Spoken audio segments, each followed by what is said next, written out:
Okay, I have a grid. What's next?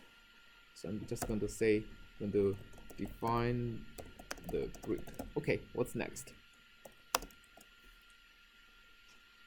What do we need? Let me go back to here.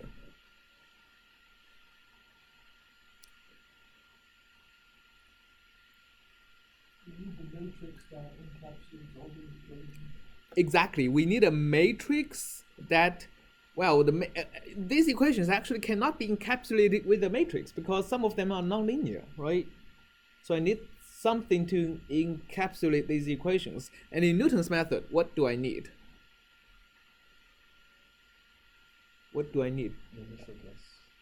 Oh, I need an initial guess. That's right. Apart from these equations, I do need an initial guess. That's right. So maybe let's work on that first. Initial guess. We know that Newton's method converges when my initial guess is close enough. So anybody, like we all know what a boundary layer looks like, right? So can we propose any initial guess?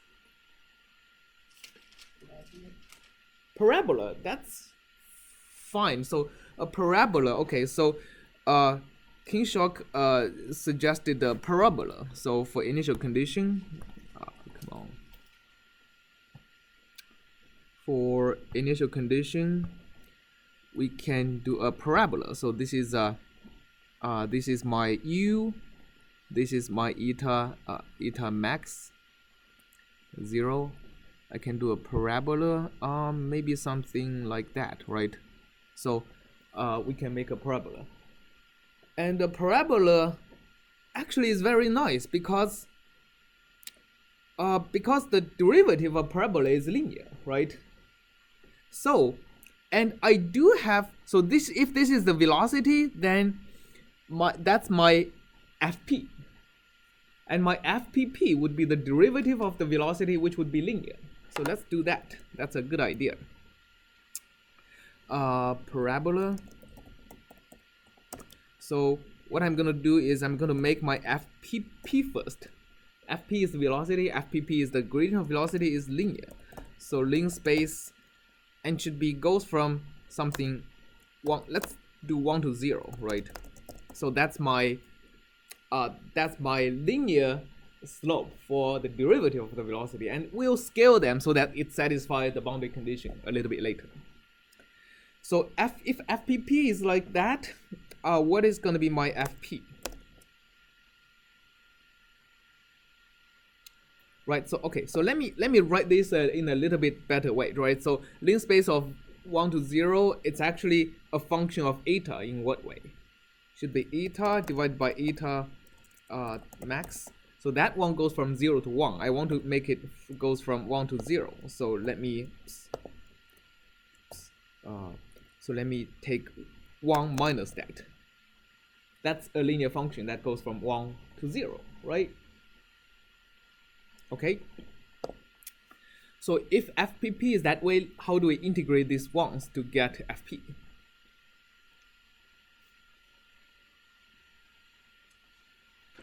So what I'm doing is basically I'm writing a, so if this is eta, this is u prime, I constructed the u prime that goes like that, right?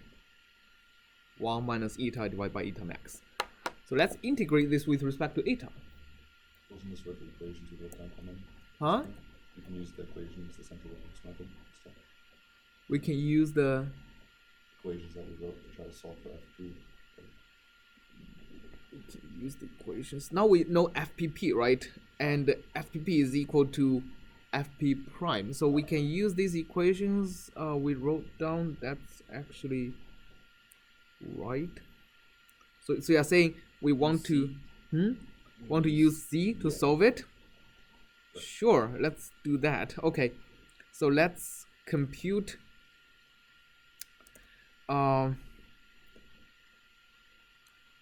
well, we can do that, or we can just integrate that analytically, I think, which would be easier, right? So if I have an analytical expression 1 minus eta divided by eta x, and I want to integrate with eta, what do I get? Eta minus eta square divided by 2 times eta max. I mean, this is correct because I know eta at fp at 0 should be equal to 0, right? So that makes it easy to integrate. How about f?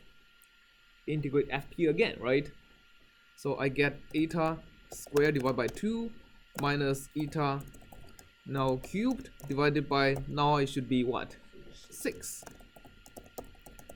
Okay, of course this satisfies the boundary condition for f and fp, but doesn't satisfy the boundary condition for fp at infinity, right?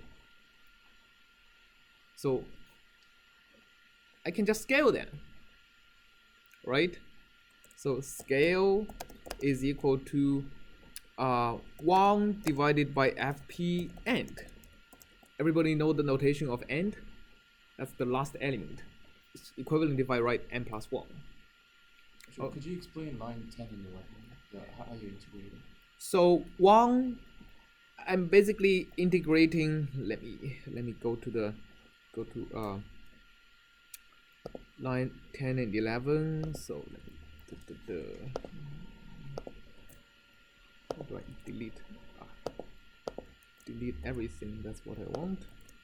Okay, so line 10 and 11 is basically saying that I know my FPP is equal to 1 minus eta divided by eta max, and FP is equal to integration from 0 to eta of FPP. Oh, That is equal to eta minus eta squared divided by 2 eta max, right? So that's analytical integration.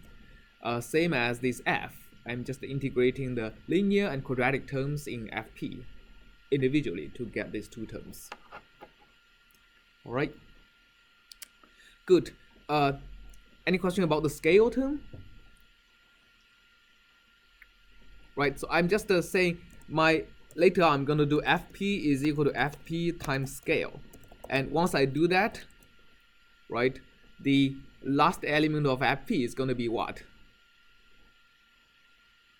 1, right? So I'm satisfying all the boundary conditions. And of course, I need to do this for everything else. Okay, I have initial condition. Maybe let's plot them just to see. Plot. When we look at the boundary layer, we usually plot whatever variable in the x-axis and the eta in the y-axis, right? So it looks like a boundary layer. So let's do that. Let's look at FP first. I'm going to run this. Hopefully it doesn't give me error message. Okay, so it didn't. Run this. What is that? Oops. Inputs must be a oh yeah, okay, I got it. So here I need to do that, here I need to do that. So that's MATLAB, Also right? yeah. Also here. Also any here, yeah. Thanks.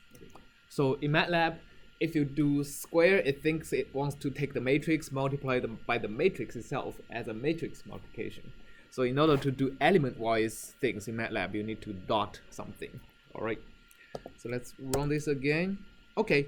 So that's what we get, right? A parabola that goes from 0 to 1 nicely.